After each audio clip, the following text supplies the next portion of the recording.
स्वरूप लखनलाल जी जैसा हो गया, लखनलाल जी जैसा हो गया।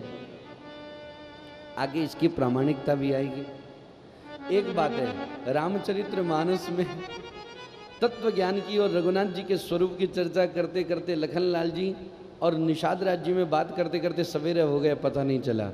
और ऐसे ही भागवत में भी उद्धव जी और विदुर जी में आपस में चर्चा होते होते ठाकुर जी की लीला श्रवण करते करते सवेरे हो गया, पता ही नहीं चला।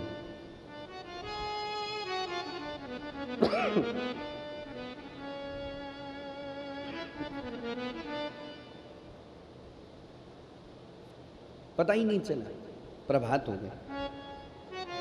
सखा सकल चोच करी राम नहावा, सुचि सुजान बट क्षीर मंगावा। नित्य क्रिया शोध सब कार्य करके पवित्र और सुजान श्री रघुनाथ जी ने स्नान किया। फिर बड़ का दूध मंगवाया, वट वृक्ष होता ना, उसका दूध मंगाया और छोटे भाई लखनलाल जी सहित दूध से सिर पर जटाएं बनाई।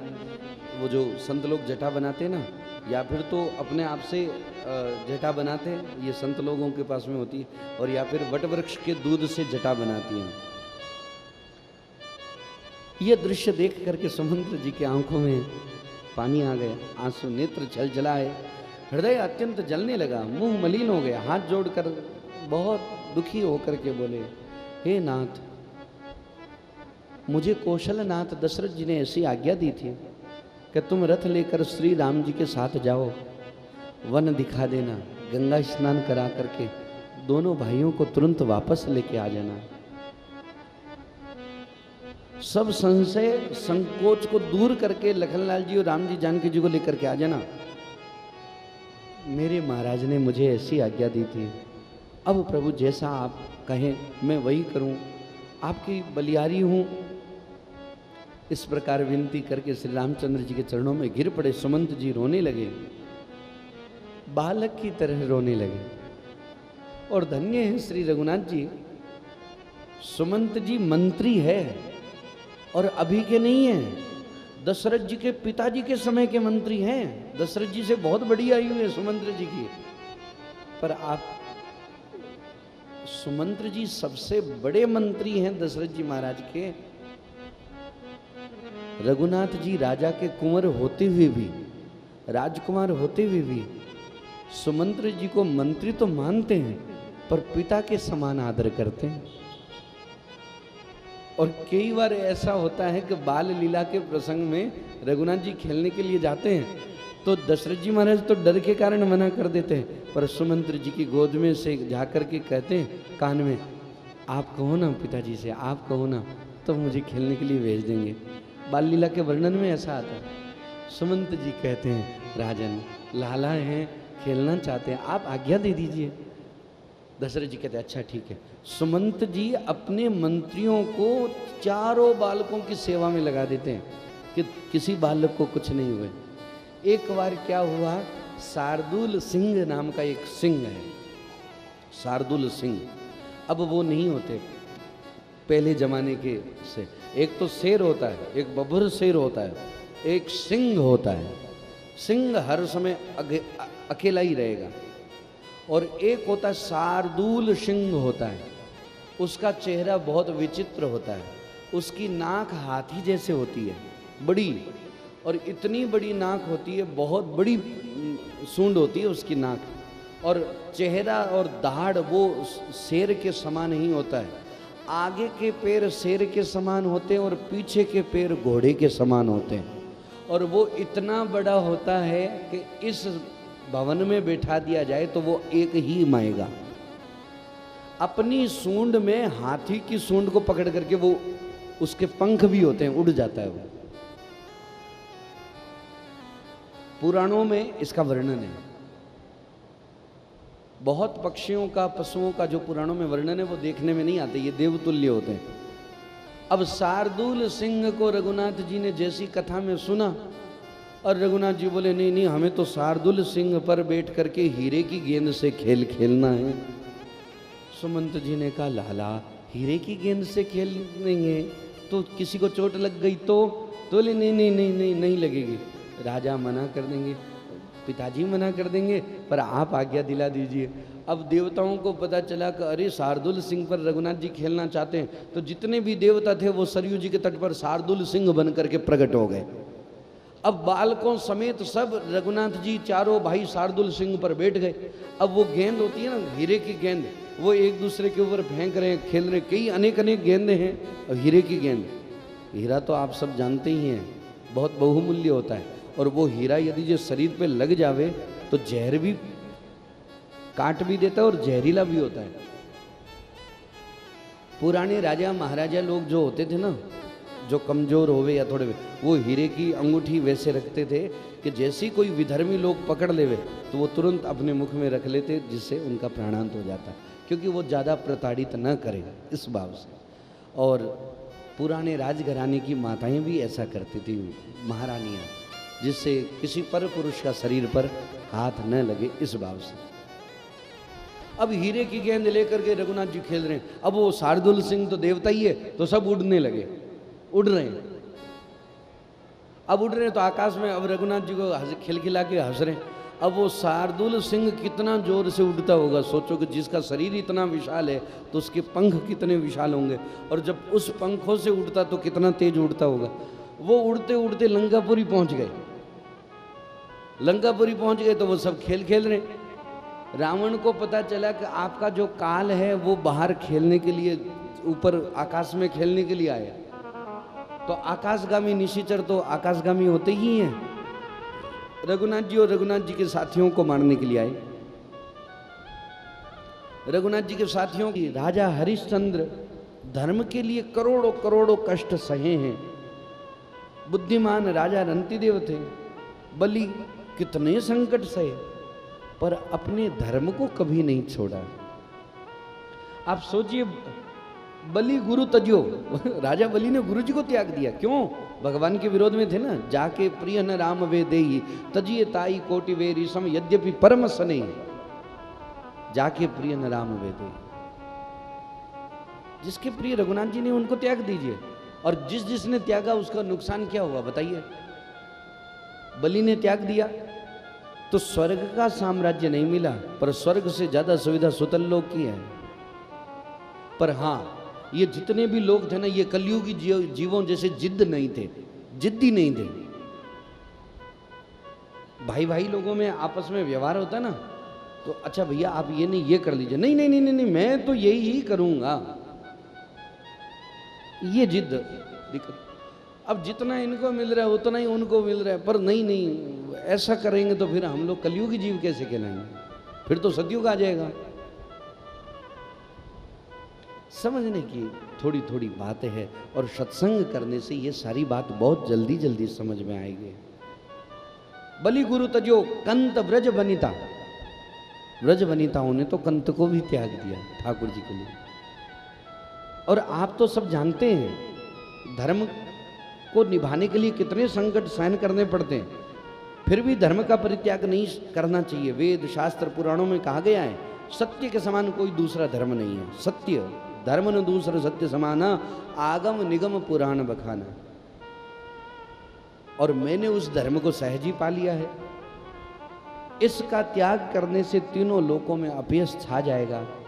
प्रतिष्ठित पुरुष के लिए अपयश की प्राप्ति करोड़ों मृत्यु के समान है, 100 नहीं करोड़ों बार मृत्यु के समान है, और भय और संताप देने वाली भी है। हे तात, मैं अधिक आपसे क्या कहूं,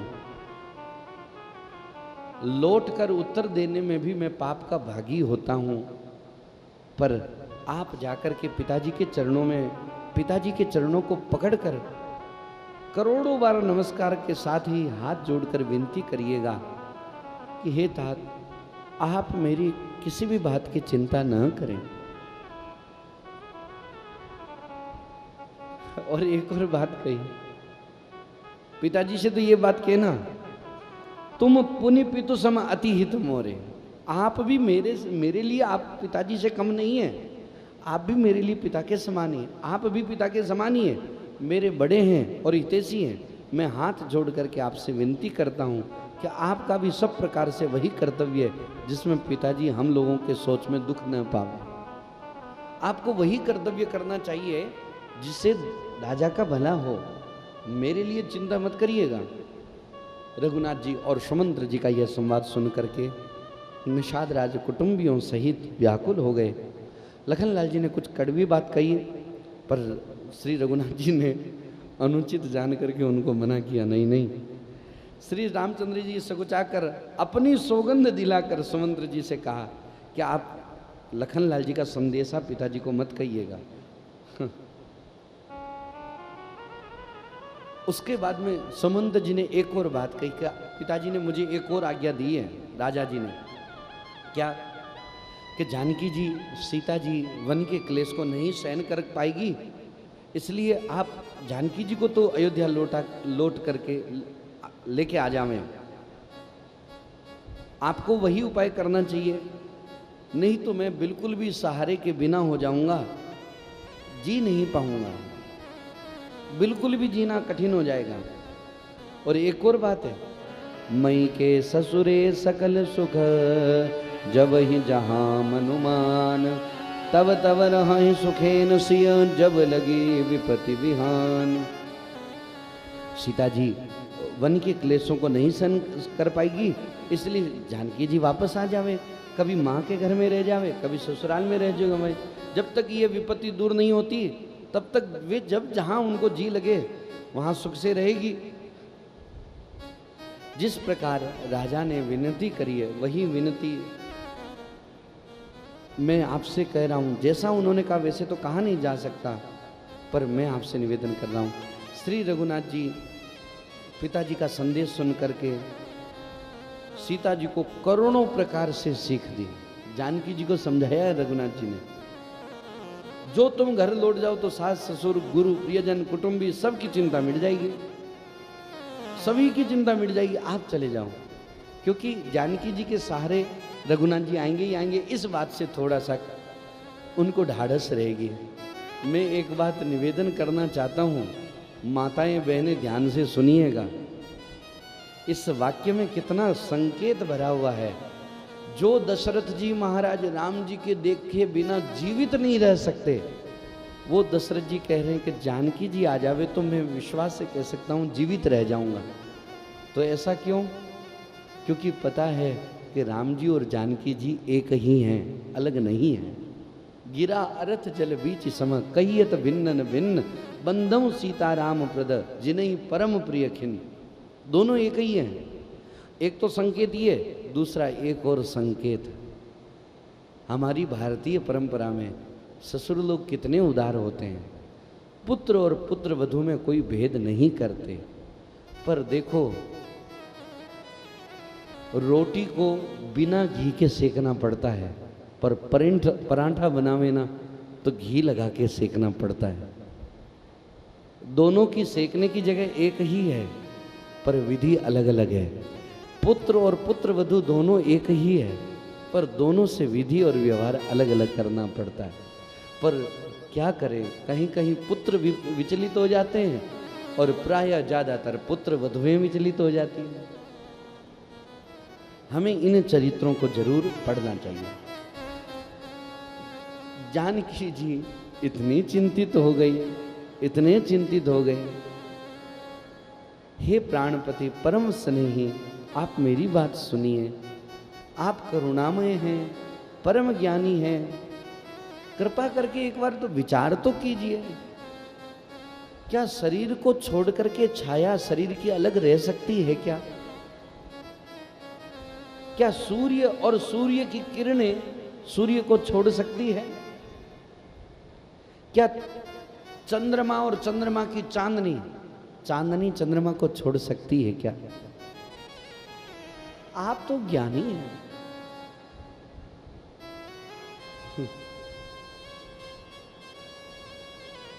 श्री रघुनाथ जी से ऐसा कहा। फिर श्री जानकी जी ने सुमंत्र जी से कहा, बहुत सुहावनी मानी, आप मेरे पिताजी और ससुर जी के समान हैं।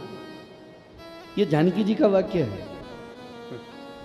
नहीं तो जानकी जी के भी मन में आ जावे, ये तो मंत्री है, ससुर जी तो हमारे वो, ये थोड़ी ना है। पर नहीं, मेरे पतिदेव इनको क्या मानते हैं, मुझे वो रिश्ता निभाना चाहिए, मुझे वो मर्यादा रखनी चाहिए। अपनी तरफ से मैं क्यों कहूं कि ऐसा वैसा नहीं, मुझे वो मर्यादा रखनी चाहिए।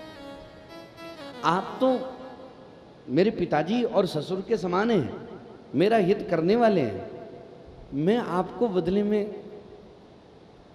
उत्तर दूं ये अनुचित है, ये सही नहीं है।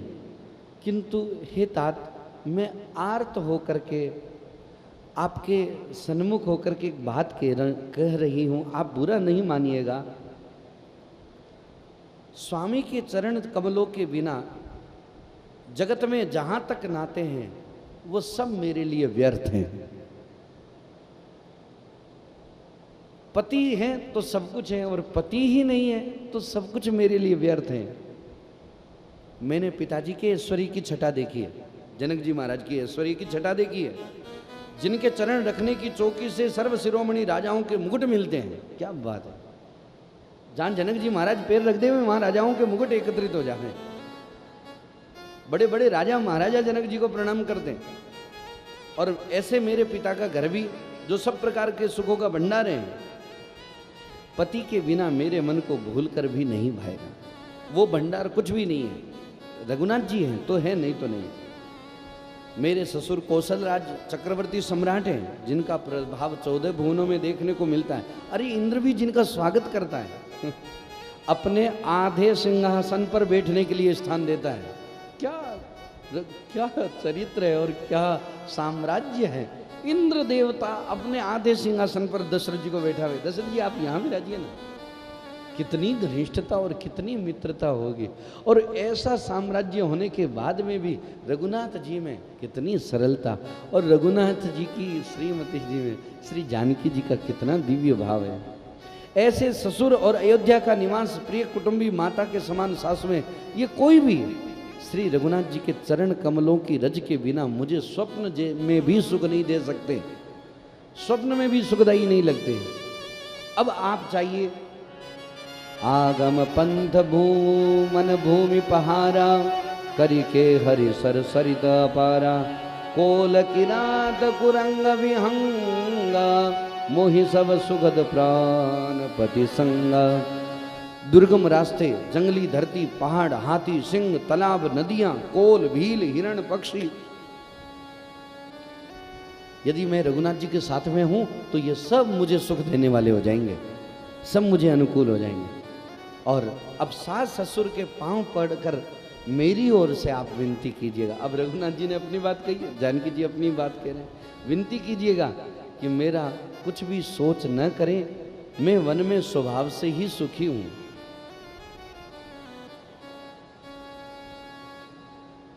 वीरों में अग्रगण्य और धनुर्विद्या में पारंगत, सभी अस्त्र शस्त्र विद्या में पारंगत श्री रघुनाथ जी के मैं साथ हूं, और प्यारे देवर जी मेरे साथ हैं, तो मेरा कोई क्या बिगाड़ सकता है। और रास्ते की थकावट, न भ्रम, न मेरे मन में कोई दुख, आप मेरे लिए भूल कर भी सोच न करें। इस प्रकार जब सीता जी ने पूर्ण आत्मविश्वास से ये बात कही, अब तो सुमंत्र जी का असहनीय हुआ है। शीतलवाणी सुन करके व्याकुल हो गए, रोने लगे। जैसे मणि, सांप अपनी मणि खो देता है तो कैसा व्याकुल हो जाता है, उस प्रकार व्याकुल हो गए। अब क्या कहते हैं, बहुत प्रकार से रघुनाथ जी ने समाधान किया, उनके मन को ढाढ़स बंधाया। राम जी की आज्ञा को कौन टाल सकता है, कर्म की गति कठिन है। रघुनाथ जी ने कहा अब आप रवाना हो जिए। रथ हाँ क्यों है राम तन हेरी हेरी हे नाय, देखि निषाद विषाद बस धुन ही शीस बजिताए। सुमंत्र जी से कहा आप रथ में बैठिए, अब पधारिए, अब यहाँ से हम आगे बढ़ेंगे। अब सुमंत्र जी रथ को तो चलावे कहाँ, अब घोड़े भी रो रहे हैं, वो रघुनाथ जी को छोड़ के जाना ही नहीं चाह रहे। उन सबको पता है कि रघुनाथ जी अब हमारे को छोड़ करके जा रहे हैं। जासु वियोग विकल पशु ऐसे, प्रजा मातु पितु जिया कैसे। बरबस राम सुमंत्र पठाए, सुर सरि तीर आप तब आए। जासु वियोग विकल पशु ऐसे। आप सोचिए जिसके वियोग में पशुओं की ये स्थिति हो रही है। रघुनाथ जी के वियोग में सुमंत्र जी की क्या, जो जिस रथ पे घोड़े जुते हुए उनकी ये स्थिति हो रही है, तो प्रजा, माता, पिता, इनकी क्या स्थिति हुई होगी। फिर भी बरबस राम सुमंत्र पठाए। सुमंत्र जी से कहा अब आप चलिए, जाइए। और ऐसा कह करके रघुनाथ जी तुरंत वहां से आए। सुरसरी तीर आप तब आए। सुरसरी के तीर पर आए और वहाँ निषाद राज जी है, और निषाद राज जी ने एक नावक, जो नाविक होता है ना, उनसे बुलाया, प्रकाश इनको पार उतारे। रघुनाथ जी ने कहा केवट आप हमारे को पार उतारोगे? बोले ना, बिल्कुल भी नहीं उतारेंगे। मांगी ना वन केवट आना, बोले नहीं, नहीं लेके आएंगे, नहीं उतारेंगे नहीं। कहाँ ही तुम्हारे मर्म में जाना, हम आपका मर्म सब जानते हैं। चरण कमल रज कहूँ सब कहीं, मानुष करनि मूरी कछुआए। केवट ने कहा मैं आपकी बात सब जानता हूँ और आपके चरण कमलों का मर्म भी जानता हूँ। कैसे? अरे हमने सुना है आपके चरण कमल की रज से शीला भी नारी हो गई थी,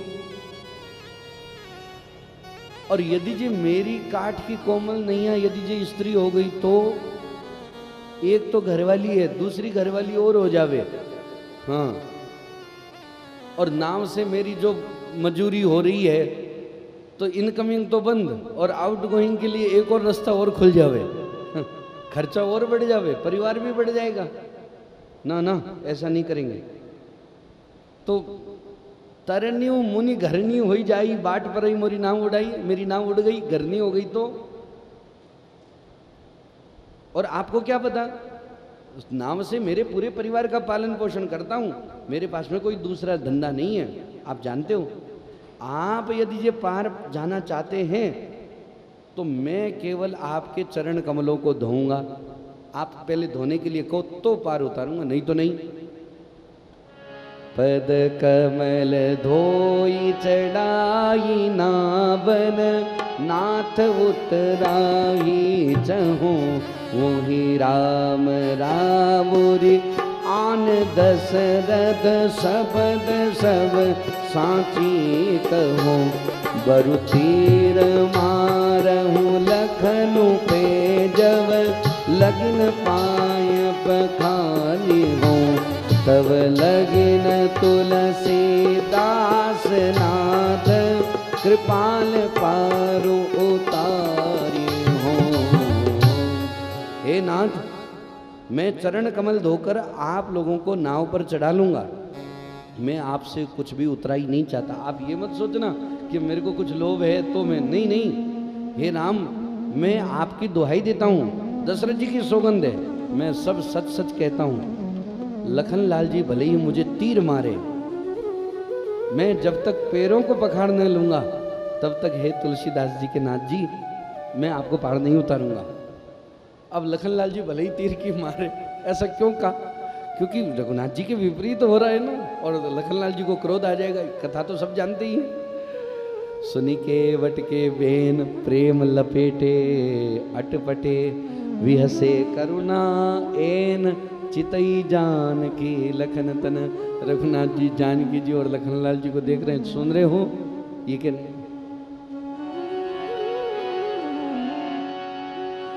रघुनाथ जी कह रहे के वट तू कर दे पार, होला दे थारी नावड़ली के। वट तू कर दे पार, होला दे थारी नावड़ली। वट तू कर दे बोला ले थारी नावड़ली। थाने ओलख लिया जी सरकार, मैं कैसे लाऊं नावड़ली। थाने ओलख लिया जी सरकार, मैं कैसे लाऊं नावड़ली। चरनारी रज पर सत थारी, चरनारी रज पर सत थारी। पत्थर उड़ भई नार, मैं कैसे लाऊं नावड़ली। पत्थर उड़ भई नार, मैं कैसे लाऊं नावड़ली। केवट तू कर दे पार, होला दे थारी नावड़ली। केवट तू कर दे पार, ला दे तारी नावड़ली। मारी तो कोमल काठ की नैया, मारी तो कोमल काठ की नैया, उड़त लगे नहीं बार, मैं किस लाऊं नावड़ली। उड़त लगे नहीं बार, मैं किस लाऊं नावड़ली। केवट तू कर दे पार, ला दे थारी नावड़ली। केवट तू कर दे पार, ला दे थारी नावड़ली। नाव उड्या रोजी नहीं चाले, नाव उड्या रोजी नहीं चाले। मारो बहुत बड़ो है परिवार, मैं कैसे लाऊं नावड़ली। मारो बहुत बड़ो है परिवार, कैसे लाऊं नावड़ली। केवट तू कर दे पार, ला दे थारी नावड़ली। के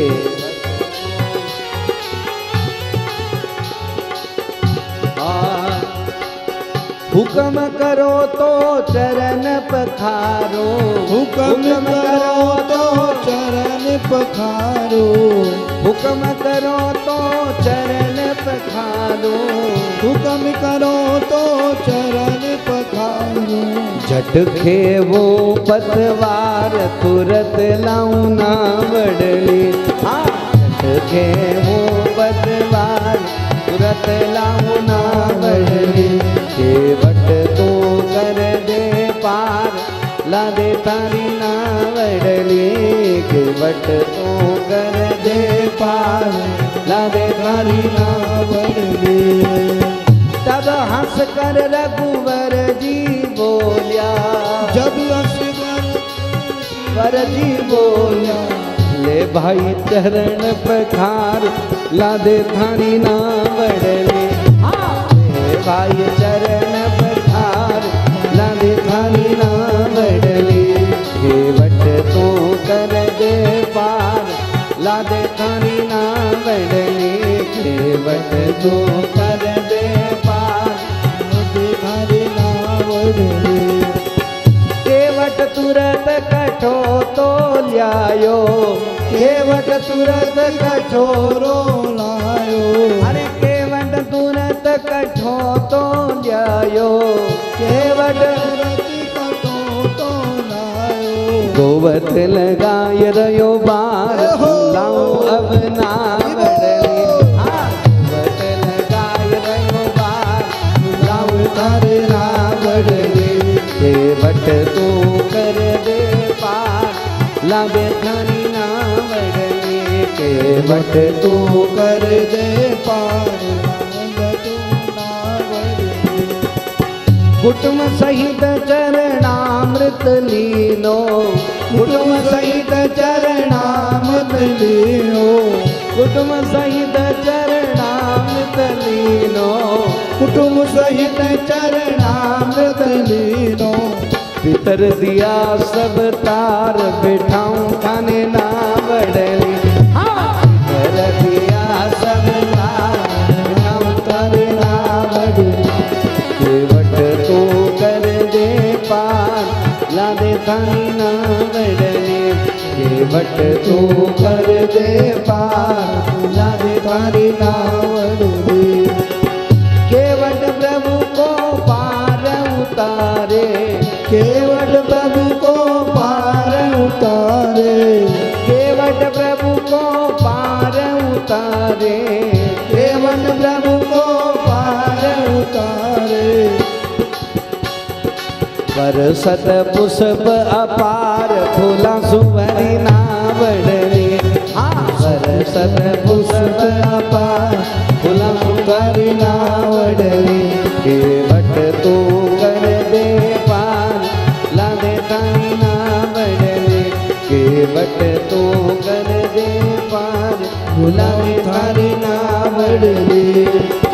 सीताराम लखन मुस्कावे, सीताराम लखन मुस्कावे। सीताराम लखन मुस्कावे, सीताराम लखन मुस्कावे। यो केवट बड़ो रे होशियार मोड़ी लायो ना बड़ले। यो केवट बड़ो रे होशियार मोड़ी लायो ना बड़ले। केवट तू कर दे पार ला दे तारी ना बड़ले। केवट तू कर दे पार ला दे थारी ना बड़ले। थाने ओळख लिया जी सरकार मैं कैसे लाऊं ना बड़ले। थाने ओळख लिया जी सरकार मैं कैसे लाऊं ना बड़ले। सुनी केवट के बेन प्रेम लपेटे अटपटे। विहसे करुणा एन चितई जानकी लखन तन। केवट कहते ना ना हम आपको पार नहीं उतारेंगे। ऐसे कैसे पार उतार ना नहीं उतारेंगे। बोले क्यों? बोले हमने ऐसा सुना है आपके पैरों की रज छूते ही पत्थर भी नारी बन गई। और वो तो पत्थर था, हमारे तो मेरी तो कोमल काठ की नैया उड़त लगे नहीं बार। उसको 2-5 मिनट लगे होंगे, यहाँ तो 2-5 सेकंड में काम हो जाएगा। तब नहीं नहीं हम आपके चरण कमल पे।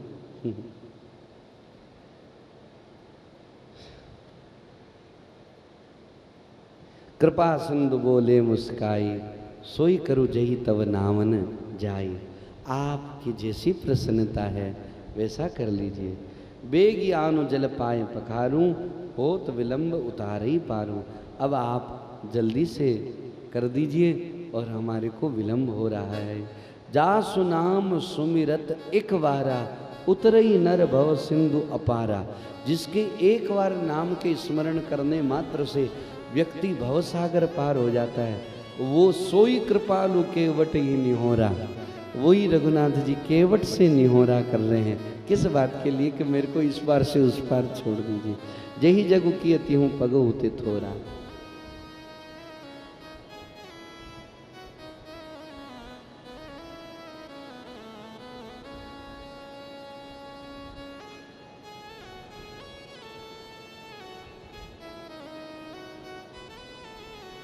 केवट कठोता लेके आया, अपनी श्रीमती जी को बुलाता, सबको बुलाता बड़े आनंद से। अति आनंद उमगी अनुरागा। अति आनंद उमगी अनुरागा। चरण सरोज पखारन लागा। चरण सरोज पखारन लागा। बरसी सुमन सुर सकल सिंहाए। बरसी सुमन सुर सकल सिंहाए। एहि सम पुण्य पुंज को नाहि।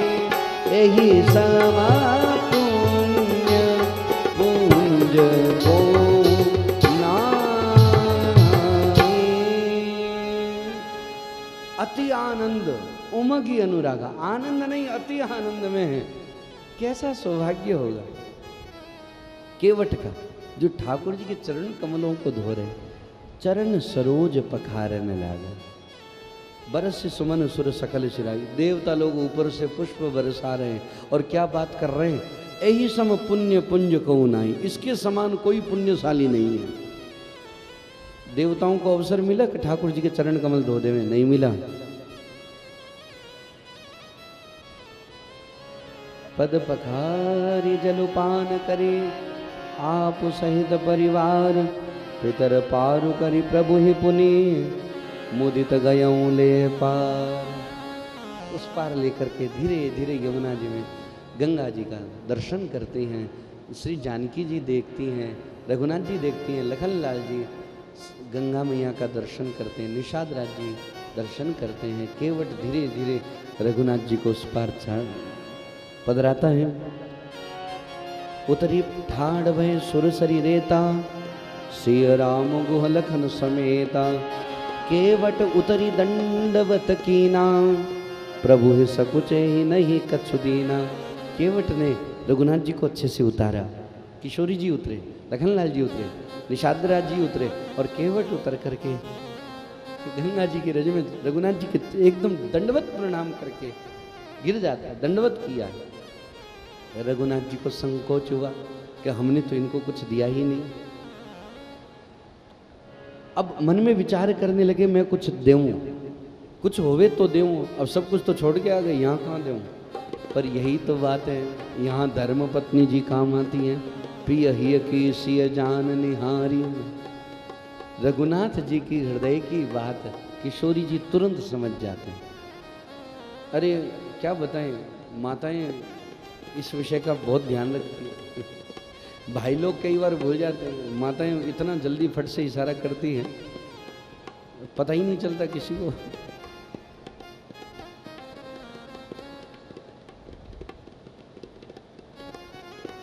देने की सोचने लगे। किशोरी जी ने अपनी मुद्रिका उतारी, रत्न जटित अंगूठी उतारी। सीताराम सीताराम जय सीताराम।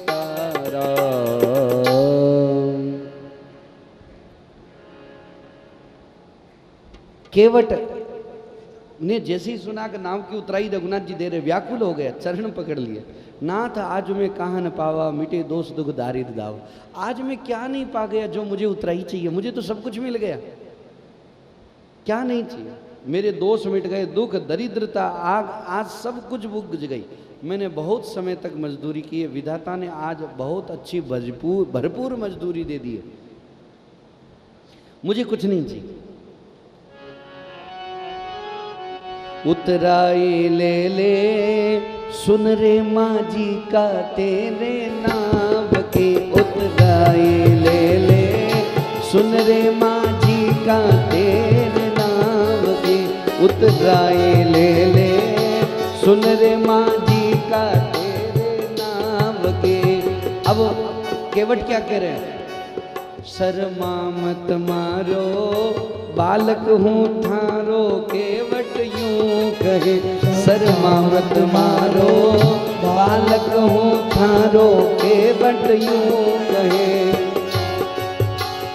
मात सिया जी अंगुली सू जब मुदरी तुरत उतारे, मात सिया जी अंगुली सू जब मुदरी तुरत उतारे।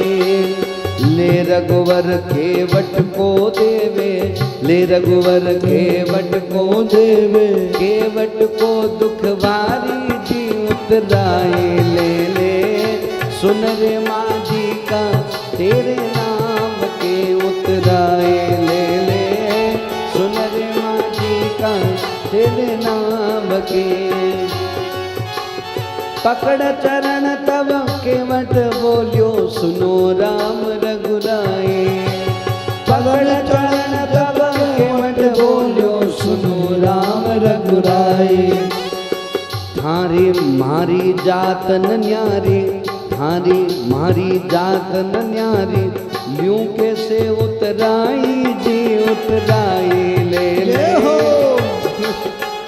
सुन रे माझी का थारे नाम के, उतराए ले ले सुन रे माझी का थारे नाम के। केवट ने कहा ऐसे कैसे ले ले, में आपकी और हमारी जाति तो एक ही है, एक जाति वाले खुद से उतराई लेंगे तो फिर वापस मेरा काम पड़ा तब और आपका काम पड़ा तब नहीं।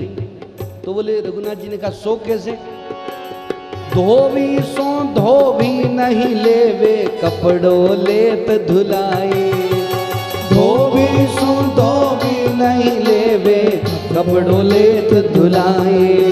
अरे नाई सोनाई नहीं लेवे, नाई सोनाई नहीं लेवे, शीश केस उतराई जी उतराए ले ले सुन रे माझी का थारे नाम के, उतराए ले ले सुन रे माझी का।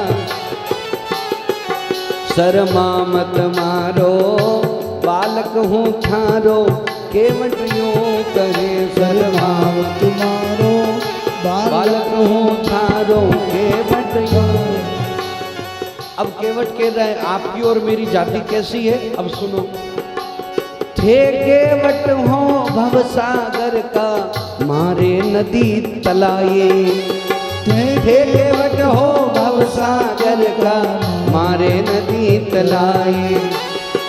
जब मैं आऊं घाट आपके, जब मैं आऊं घाट आपके, दीजो पार लगाई जी उतराई ले ले। श्री हरि माजी का थारे नाम के उतराई ले ले, सुन रे माजी का थारे नाम के। लख के मटकी प्रीति राम लक्ष्मण सीता मन भाई, लख के मटकी प्रीति राम लक्ष्मण सीता मन भाई। वर दीनो भक्ति को प्रभु जी, वर दीनो भक्ति को प्रभु जी, आगे लगे विदाई जी उतराई ले ले। सुन रे माजी का थारे नाम की उतराई ले ले, सुन रे माजी का थारे नाम के सरवाहन मारो। बालक हो थारो केवट यूं कहे शर्मा मत मारो, बालक हूँ थारो केवट यूं कहे। उतराई ले ले सुन रे माजी का तेरे नाम की। कितना सुंदर भाव है केवट का। देखो आपकी और मेरी जाति अलग अलग तो है नहीं, बस थे केवट हो भवसागर का, आप भवसागर के केवट, और हमारे तो नदी और तलाई वगैरह है। नदी तलाई है, बस इतना ही है। जब मैं आपके घाट पर आ जाऊं तो आप मुझे पार उतार देना, अभी कुछ मत दीजिए। लख के वट की प्रीत राम लक्ष्मण सीता मन भाई, वर दीनो भगति को प्रभु जी। रघुनाथ जी ने, जानकी जी ने, लखनलाल जी ने वर दिया, विदा कीन करुणा यतन भगति विमल वर देव। अब आगे बढ़े।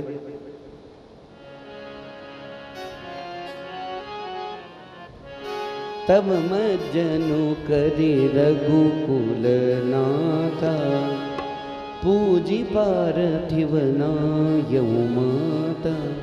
रघुनाथ जी ने स्नान किया और पार्थिव पूजा की, शंकर भगवान का तुरंत शिवलिंग बना करके पूजा किया।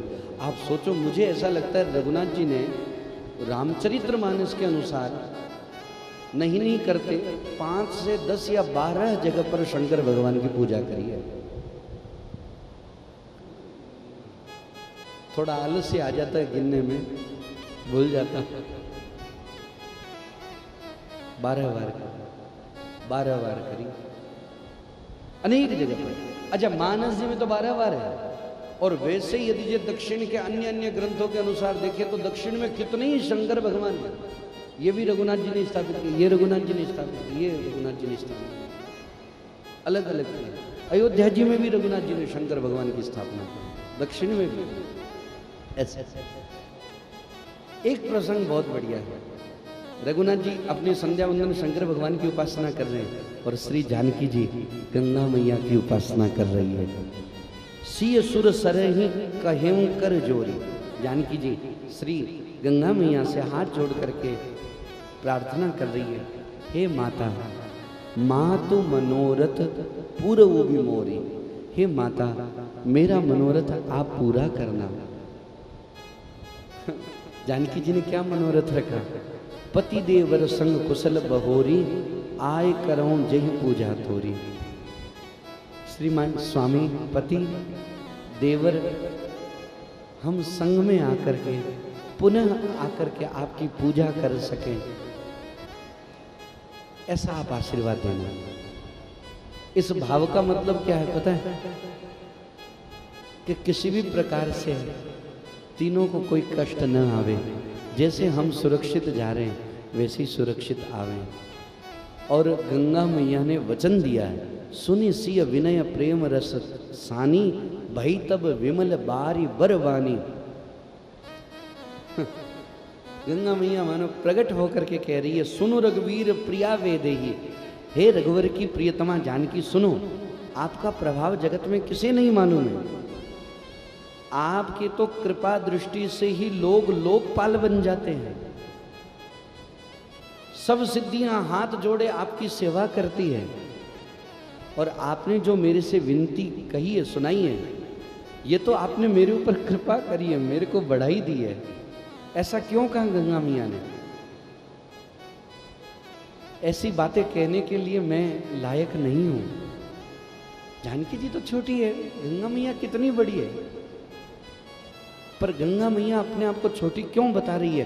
क्योंकि जानकी जी पति परायणा स्त्री है। पतिव्रता स्त्री यदि सामने आ जावे तो भगवान भी अपने आप को छोटा बताते हैं, लक्ष्मी जी भी अपने आप को छोटा बताते हैं, गंगा मैया भी अपने आप को छोटा बता रही है। क्यों? आप पति परायणा हो, इसलिए। मैं आपसे कहती हूं, आप प्राणनाथ और देवर सहित कुशल पूर्वक अयोध्या लौटेंगी और आपकी सारी मनोकामना पूर्ण होगी और आपका सुंदर यश जगत में छाएगा। प्राणनाथ देवर सहित कुशल कौशला आए, पूजी सब मन कामना, सुजस रही जगत छाई। आपका सुयश सारे संसार में छाएगा। गंगा वचन सुनि मंगल मूला, मुदित सी असुर सरि अनुकूला, तब प्रभु गुहई कहें घर जाऊं, सुनत सुख मुख भाव रदाऊं। गंगा मैया ने ऐसा आशीर्वाद दिया। अब रघुनाथ जी ने कहा कि निषाद राज जी, अब वापस आप केवट के साथ जाइए, हम अब आगे बढ़ेंगे। जैसे ये बात सुन करके निषाद राज जी को बहुत दुख हो गया, मुख सूख गया। हे रघुकुल शिरोमणि, आप मेरी विनती सुनिए, मैं आपके साथ 2-4 दिन रह जाऊं, कुछ दिन सेवा करूंगा, जहाँ जहाँ आप वन में जाकर के रहेंगे वहीं सुंदर पर्णकुटी छवा दूंगा, आप जैसी आज्ञा देंगे वैसे करूंगा, पर मेरी ऐसी इच्छा है, मैं आपको शपथ देता हूं जैसा आप कहेंगे वैसा ही करूंगा।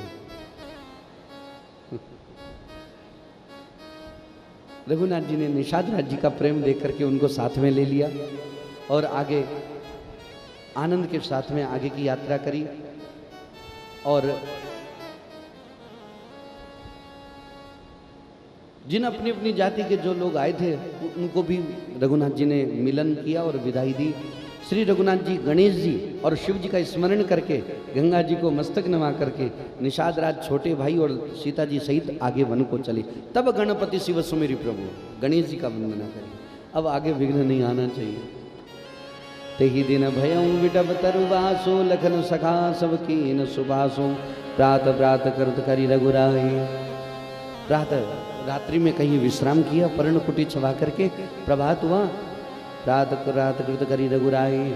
तीर्थ राजु देख प्रभु जाए। तीर्थ राज कौन है? प्रयागराज। और क्या बात है, श्री गोस्वामी जी ने प्रयागराज की कैसी दिव्यता वर्णन करी है। तीर्थ राज, तीर्थों के राजा हैं। तो जो राजा होता है, राजा के तुरंत बाद कौन होता है? मंत्री। तो तीर्थ राजा है तो उसका मंत्री कौन है? इतना सुंदर भाव है, आप लोग पढ़ना जरूर। सचिव सत्य, तीर्थ यदि ये तीर्थ राज प्रयाग राजा हैं तो उसका मंत्री कौन है? सत्यता ही मंत्री है। और पत्नी कौन है? राजा की रानी कौन है? श्रद्धा ही रानी है। सचिव सत्य, श्रद्धा प्रिय नारी। और मित्र कौन है राजा का? वेणी माधव जी, माधव सरिसमीत हितकारी। तो राजा के यहाँ पे चारों पदार्थ भंडार भरा हुआ है या नहीं है? अरे बोले ये 4 पदार्थ और वो 4 पदार्थ वो भी भरे हुए हैं। कौन? धर्म अर्थ काम मोक्ष, ये भी भरे हुए हैं। पुण्य प्रदेश देश अति चारु, पुण्यमय ये देश है, यही राजा का सुंदर देश है। और क्षेत्र अगम गढ़ गाढ़ सुहावा, ये क्षेत्र ही दुर्गम मजबूत और सुंदर गढ़ किला है जिसको स्वप्न में भी पाप रूपी शत्रु छू नहीं सकते। और संपूर्ण तीर्थ ही उनके श्रेष्ठ वीर सैनिक है। प्रयागराज में भी छोटे छोटे अनेक तीर्थ है, वो सब इनके सैनिक है जो पाप की सेना को कुचल डालने में सर्वसमर्थ है, अंदर ही नहीं आने देते। गंगा यमुना सरस्वती तीनों का संगम ही इनका सिंहासन है, तीर्थ राजा का सिंहासन है। और ये अक्षय वट ही सिंहासन का छत्र है जो मुनियों को मोहित करता है। यमुना जी और गंगा जी की जो श्याम और श्वेत तरंग है वो ही चमर है राजा के ऊपर डोल रहा है, तीर्थ राज का के ऊपर डोल रहा है, जिनको देख करके दुख और दरिद्रता दोनों ही नष्ट हो जाती। पुण्यात्मा पवित्र साधु उसकी सेवा करते हैं, सब मनोरथ पाते हैं, वेद और पुराण के समूह भाटे उसके निर्मल गुण गुणों का बखान करते हैं, और पापों के समूह रूपी हाथी को मारने के लिए सिंह रूप प्रयागराज का प्रभाव कौन कह सकता है। ऐसे सुहावने तीर्थराज का दर्शन कर सुख के समुद्र रघुकुल श्रेष्ठ श्री राम जी ने सुख पाया, बहुत आनंदित हुए और स्नान किया। वहाँ जाकर के मुदित नहाय कीन शिव सेवा, फिर शंकर भगवान जी की सेवा करी, पूज जथा विधि तीर्थ देवा। उसके बाद में भरद्वाज जी के आश्रम में आए। भरद्वाज जी के आश्रम में आकर के दीनी असीस मुनि सौर अति आनंद वस जानी, लोचन गोचर सुकृत भल मनहु की विधियानी। कुशल परस्पर आदि हुआ, मिलना हुआ, और भरद्वाज जी ने रघुनाथ जी से प्रार्थना करी कि आपके चरण कमलों की भक्ति मिल जावे, चरण कमलों का प्रेम हो जावे, मनुष्य जीवन की यही श्रेष्ठता है। इस प्रकार भरद्वाज जी से प्रार्थना करी। भरद्वाज जी से मिलकर के अब चित्रकूट की तरफ चले। अब चित चेत चित्रकूट ही चलो। विनय पत्रिका में श्री गोस्वामी जी तुलसीदास जी कह रहे हैं, अरे चित्त अब तो चेत कर, चित्रकूट की तरफ चल।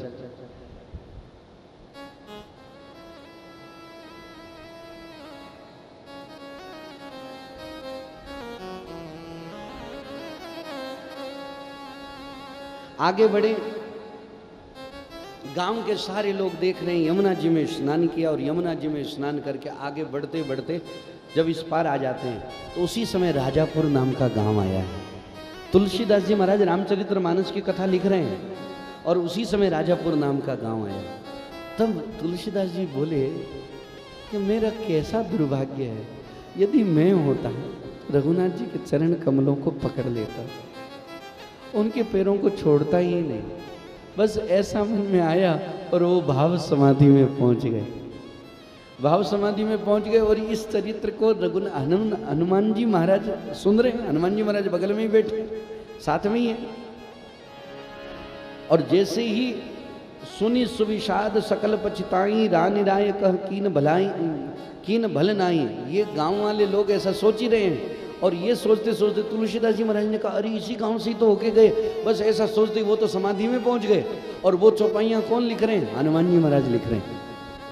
अब यहाँ से चौपाइयाँ हनुमान जी महाराज लिखते हैं।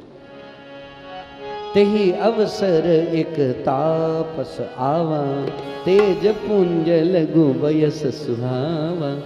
हनुमान जी तुलसीदास जी को जानते हैं, और तुलसीदास जी अभी तक तो अपने आप को क्या करें, मैं महामंदमती हूँ, कुटिल हूँ, पापी हूँ, किसी काम का नहीं हूँ, अपने आप को रघुनाथ जी का सेवक कहलाता हूँ, पर हूँ नहीं। वो भी इस बात को सहन करते हैं। पर हनुमान जी झूठ बोल सकते हैं क्या? हनुमान जी झूठ बोलेंगे? और हनुमान जी चौपाई में क्या लिख रहे हैं? तेहि अवसर एक तापस, जो सब प्रकार के सुखों को छोड़ करके तपस्या में लगा हुआ है। तेज पुंज, तेज से पुंज है, लघु वयस सुहावा। कवि अलखित गति वेश विरागी, मन क्रम भजन राम अनुरागी। कवि अलखित गति वेश विरागी, मन क्रम वचन से राम जी का अनुराग रखते हैं।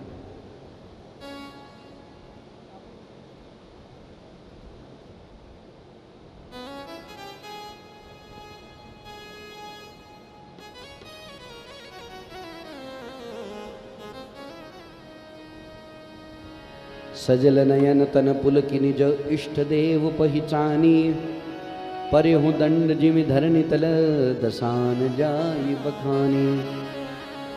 जैसे जैसे तुलसीदास जी महाराज कर रहे हैं वैसे वैसे हनुमान जी लिख रहे हैं।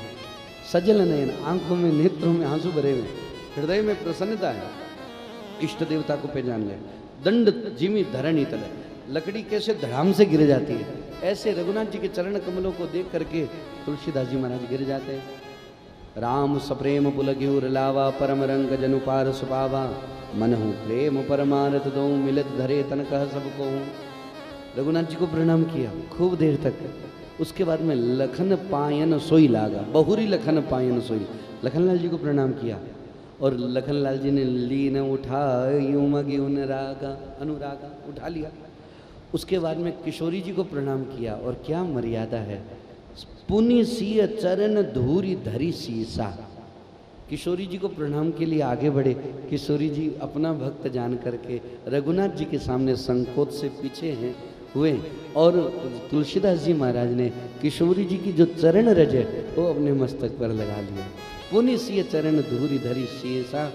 और किशोरी जी ने तुलसीदास जी को कैसे देखा, जननी जान शिशु दीन असीसा, अपना पुत्र समझ करके आशीर्वाद दिया। क्या दिव्य भाव है। और तभी तो विनय पत्रिका में इस भाव को पुष्ट करके लिखा है, कब हूं का अम्ब अवसर पाए मेरी ओ सुधि ध्याई वो कछु करुण कथा चलाए। और कीन निषाद दंडवत थी, फिर निषाद राज जी ने उसको दंडवत किया। श्री रामचंद्र जी का प्रेमी जानकर उससे आनंदित निषाद राज जी आनंदित होकर के मिले। वह तपस्वी अपने नेत्र रूपी दोनों से श्री रामचंद्र जी की सौंदर्य सुधा का पान करने लगा। ऐसा आनंदित हुआ जैसे कोई भूखा आदमी को सुंदर भोजन मिल जावे। बस इतना शक होते ही श्री रघुनाथ जी आगे बढ़े और ये भाव राज्य से बाहर आ गए। आगे तुरंत तुलसीदास जी महाराज लिखते हैं, तब रघुवीर अनेक विविध तब रघुवीर अनेक विधि सखई सिखावनु दीन, राम रजाय सुशीस धरी भवन गवनु तेई कीन। तब निषाद राज जी से कहा कि अब आप पधारिए, कि अब बस हम आगे बढ़ते हैं। फिर श्री जानकी जी, राम जी, लखनलाल जी को हाथ जोड़ करके यमुना जी को प्रणाम करके और दोनों भाई प्रसन्नता पूर्वक आगे चले। और पथिक अनेक मिले ही मग जाता, कहीं सप्रेम देख दो भ्राता, राम लखन सब अंग तुम्हारे देखी सोच अति हृदय हमारे, मार्ग चलऊं पयादी पाए ज्योतिष झूठ हमारे बाए। आपके कोमल चरण कैसे दुखी हो रहे हैं। ऐ विधि पूछई प्रेम बस पुलक जात जलुनेन। सब लोग प्रेम आनंदित हो रहे हैं, आपस में बातें कर रहे हैं कि ये ऐसे सुकुमार दोनों बालक हैं, कौन हैं, कहाँ से आए हैं। और रघुनाथ जी मार्ग पूछते हैं और आगे बढ़ते हैं। जयपुर गांव बसई मग, सारी बात बता दी। अपना जीवन का फल उन्होंने प्राप्त कर लिया, अब राज्य करो और आप भूल जाओ। पिताजी की मरना थोड़ा कठिन है और पर फिर भी अब उनका तो शरीर नहीं रहा और राम जी वनवास चले गए। अब आप राज्य करिए। राजकुमार भरत जी यह सुनकर बहुत ही सहम गए, मानो पक्के घाव पर अंगार छू गया हो। उन्होंने धीरज धर करके बड़ी लंबी सांस लेते हुए कहा, पापिनी, आपने तो सभी तरीके से कुल का नाश कर दिया। पापिनी सबई भांति कुल नाशा। कहाँ माताजी बोल रहे थे, अब पापिनी कहा। जो पे कुरुचि रही अति तोरी, हाय यदि तेरी ऐसी ही अत्यंत बुरी रुचि थी तो आपने जन्मते ही मुझे क्यों नहीं मार दिया। तूने पेड़ को काट करके पत्ते को सींचा है, मछली के जीने के लिए जो पानी था उसको भी उलीच दिया। मुझे सूर्यवंश दशरथ जी जैसे पिताजी और राम लक्ष्मण जैसे भाई मिले, पर हे जननी, मुझे जन्म देने वाली तू माता कैसी माता है। ये विधाता के ऊपर भी कुछ वश नहीं चलता। क्या बोलूं। अरे कुमति, आपने जब हृदय में ये बुरा विचार ठाना उस समय आपके हृदय टुकड़े टुकड़े नहीं हो गए। वरदान मांगते समय आपके मन में पीड़ा नहीं हुई। आपकी जीभ जब राम जी के विरोध में उठी तो वो गल नहीं गई। आपके मुख में कीड़े भी नहीं पड़े। और राजा ने भी आपका विश्वास कैसे कर लिया। देख, कैकेयी जी की बात का विश्वास किया तो अभी तक तो पिताजी, अब राजा का शब्द आ गया। राजा ने भी आपका विश्वास कर लिया। जान पड़ता है विधाता ने मरते समय उनकी भी बुद्धि हर ली। दशरथ जी महाराज पिता हैं पर उनकी भी बुद्धि हर ली। स्त्रियों के हृदय की गति विधाता भी नहीं जान सकते। वह संपूर्ण कपट पाप और अवगुणों की खान है। भरत जी महाराज कैकेयी जी को लेकर के बोल रहे। फिर तो राजा तो सीधे सुशील धर्मपरायण थे, वे भला स्त्री के स्वभाव को कैसे जानते? अरे राम जी भी आपको बेरी लगने लगे, आप हो कौन? मुझे सच सच कहो, जो तू है सो है। अब मुंह में शाही पोत कर उठकर मेरी आंखों में ओट से जा बैठो। आप चले जाओ, मेरे आंखों में सामने मत रहो। राम विरोधी हृदय ते प्रकट कीन विधि मोई। जो हृदय राम जी का विरोध में है, उस हृदय ने मेरे को प्रकट किया है। मोह समान को पात की, मेरे समान कौन पापी होगा? जो राम जी के विरोध करे और उसने मेरे को प्रकट किया, शरीर दिया है, मेरे समान तो कोई भी पापी नहीं हो सकता। मैं व्यर्थ ही तुझे कहता हूं, मैं क्यों कहूं आपको, मैं खुद ही पापी हूं, आपको क्या कहूं? माता की कुटिलता सुनकर शत्रुघ्न जी के सारे अंग क्रोध से जल पड़े। उनका कुछ बस चलता नहीं। उसी समय भांति भांति के कपड़ों सहित गहनों से सजकर, अब कुबरी तो मंथरा तो चली गई बाहर, उसने सोचा सब आनंद मना रहे होंगे, वो नए नए कपड़े सज धज करके आए, वो तो सोचे सब आनंद हो गया होगा। अब ये ऐसी स्थिति में भरत जी से थोड़ा दूर हट करके शत्रुघ्न जी गए, बाहर ही उनको पकड़ लिया। शत्रुघ्न जी ने जो पिटाई करी है मंथरा जी की, इतनी पिटाई करी,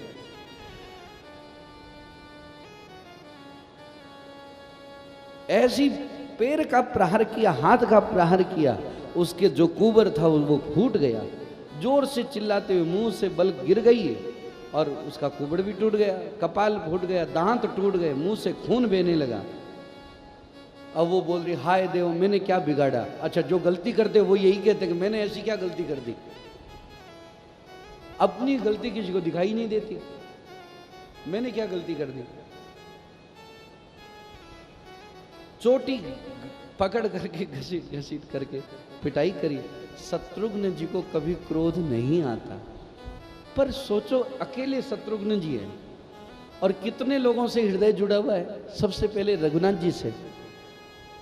शत्रुघ्न जी की यदि ये कथा कही जाए ना, तो हमें तो नहीं कहना आता, पर कोई महापुरुष कथा कहे तो हमें लगता है कि रघुनाथ जी भी बैठ करके सुनेंगे। आप सोचिए, सेवक होना बहुत बड़ी बात है, भगवान का सेवक होना बहुत बड़ी बात है, पर उससे भी कई गुना बड़ी बात है कि भगवान के जो सेवक है उनके सेवक होना।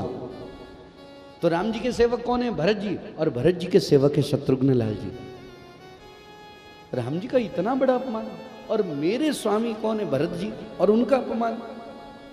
और मेरे भाई लखनलाल जी, उनका कितना विरोध, माताओं का विरोध। ये सारी बातें शत्रुघ्न लाल जी के एक साथ में मन में आई। इतनी पिटाई करी, लगे घसीटन धरी धरी झोटी, और उनकी आवाज सुन करके भरत दयानिधि, कितने कठोर बोल रहे हैं, पर भरत जी दयानिधि हैं, दौड़ते हुए गए, छुड़ा दिया। नहीं नहीं भाई, नहीं ऐसा ना करो। शत्रुघ्न जी ने भरत जी को आते देख करके अपना क्रोध तुरंत भुला दिया। कैसी भारतीय परंपरा है और मर्यादा है। क्रोध है, शत्रुघ्न जी को पिटाई कर रहे हैं, कितनी पिटाई करी। जैसे ही भरत जी ने कहा नहीं भाई, वहीं छोड़ दिया जी, जो आ गया, अपने क्रोध को छोड़ दिया। बस भरत दयानिधि कौशल्या पई गए दो भाई।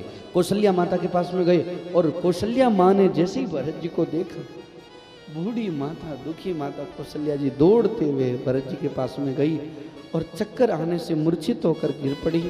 भरत जी व्याकुल होकर के माँ के शरीर की ऐसी स्थिति देख करके चरणों में गिर पड़े, माता को उठाया है, और एक ही बात कहे, पिताजी कहाँ है माँ, मुझे उनका दर्शन करना है। सीता जी तथा मेरे दोनों भाई वो कहाँ चले गए? ये कैकेयी का जन्म हुआ ही क्यों?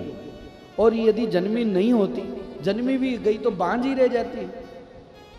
ये कैसा विकटता है। बात करने लगे। माँ तो भरत के वचन मृदु सुन पुनि उठी, संभारी लिए उठाई लगाई लोचन बोचती बारी। बड़े प्रेम से बात होने लगे, और कौशल्या मैया ने जितनी भी घटना थी वो सारी सब बता दी। कौशल्या के वचन सुनी भरत सहित निवासु, व्याकुल विलपत राजगृह मानो शोक निवासु। सारी बात सुना दी। और विलपहि विकल भरत दो भाई, कौशल्या लिए हृदय लगाई। भांति अनेक भरत समझाए। कौशल्या मैया ने अनेक भांति से भरत जी को समझाया। कही विवेकमय वचन सुनाया, पर कैकेयी जी के प्रति तो बात 1% पल्ले ही नहीं पड़ रही है भरत जी को ना। पुराण की कथा सुना दी पर नहीं। अब चाहे कुछ भी हो, ये मेरी माँ नहीं है, ये तो कैकेयी है। जे लोग जे परि हरि हरि हर चरण, भजई भूत गण घोर, तई कई गति मोहि देहु विधि, जो जननी मत मोर। भरत जी महाराज माता जी से कह रहे, माँ आप तो सब जानते हैं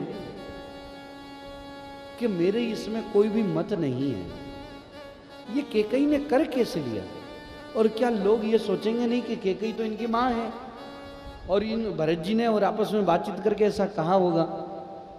भरत जी ने इस बात की प्रामाणिकता दी। जो लोग श्री हरि और शंकर जी के चरणों को छोड़ करके उनका विरोधी बन करके भूत प्रेतों को भजते हैं, हे माता यदि इसमें मेरा मत हो तो विधाता मुझे ऐसी गति प्रदान करे। जो लोग वेदों को बेचते हैं, धर्म को बेच देते हैं, चुगलखोर हैं, दूसरों के पापों को कह देते हैं, जो कपटी कुटिल कलह प्रिय क्रोधी है, जो वेदों की निंदा करने वाले हैं और विश्व भर के विरोधी हैं, यदि मेरा मत हो तो इन सबको जो दंड मिलता है वो दंड मुझे मिले। जो लोभी लंपट लालचियों का आचरण करने वाले, पराये धन और पराई स्त्री की ताक में रहते हैं, हे जननी यदि इस काम में मेरी संपत्ति हो तो मुझे वो ही भयानक गति होवे। बार बार भरत जी कह रहे हैं। माँ हंसते हुए बोली, बेटा माँ तो भरत के वचन सुनी, सांचे सरल सुभाए, कहती राम प्रियता तुम्हें सदा वचन मन काए। मुझे विश्वास है आप मन से, वचन से, शरीर से सदा ही श्री रामचंद्र जी के प्यारे हो। श्री रामचंद्र जी आपको प्राणों से भी बढ़कर प्यारे हैं।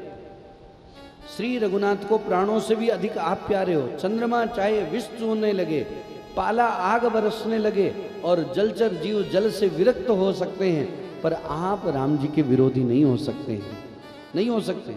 सूर्य भगवान वर्षा करने लगे, गर्म कितने, चंद्रमा आग उगल सकते हैं, पर आप राम जी के विपरीत नहीं हो सकते। ऐसा कह करके भरत जी को हृदय से लगा लिया और माँ का वात्सल्य फूट पड़ा। और तब उसी समय महल में वशिष्ठ जी, वामदेव जी आदि ऋषि पधारे और उनको बुलाया। वशिष्ठ जी ने परमार्थ के सुंदर समय अनुकूल वचन कहे। तात हृदय धीरज धरऊं, करऊं जो अवसर पाई। अब जैसा अवसर है वैसा करिए। जो विधि है, राजा के शरीर को पुनः स्नान कराया, बहुत दिव्य विमान बनाया और भरत जी ने सब माताओं को चरण पकड़ करके रखा, प्रार्थना करके उनको सती होने से रोका। वो तो सब सती होने के लिए जा रहे। गही पद भरत मात सब राखी, रही रानी दर्शन अभिलाषी। और चंदन अगर तथा और भी अनेकों प्रकार के कपूर, गूगल, केसर आदि सुगंध द्रव्यों से बहुत से बोझ भार आए। सरयू जी के तट पर सुंदर चिता रच करके बनाई गई। ऐसी सुंदर चिता बनाई जैसे सुंदर स्वर्ग की सीढ़ियां हों। जैसा जैसा वशिष्ठ जी ने आज्ञा दी, भरत जी ने वैसे ही वैसे हजारों प्रकार से वह सब विधि विधान पूर्ण किए। गायें, घोड़े, हाथी आदि कई प्रकार की सवारियां थी। सिंहासन, गहने, कपड़े, अन्न, पृथ्वी, धन और मकान भरत जी दिए। भूदेव ब्राह्मण दान पाकर के परिपूर्ण हो गए। जैसा जैसा कहना था दाह संस्कार हुआ। भरत जी बहुत दुखी होते हैं। उसके बाद में जो पीछे विधान किए जाते हैं वो सब विधान भरत जी ने बहुत विधि पूर्वक किए। पितु हित भरत कीन जैसी करनी, सो मुख लाख जाई नहीं बरनी।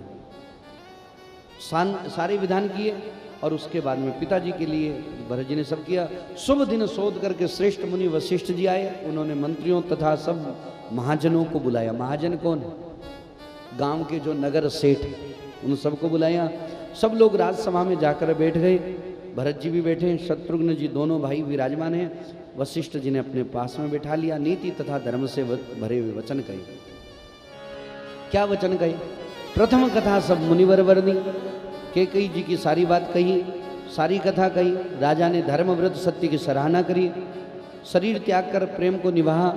श्री रामचंद्र जी के गुणशील स्वभाव का वर्णन करते करते वशिष्ठ जी की आंखों में जल आया, शरीर से पुलकित हो गए। सीता जी और लखनलाल जी की प्रेम की बढ़ाई करी। सब ज्ञानी मुनि थे, सब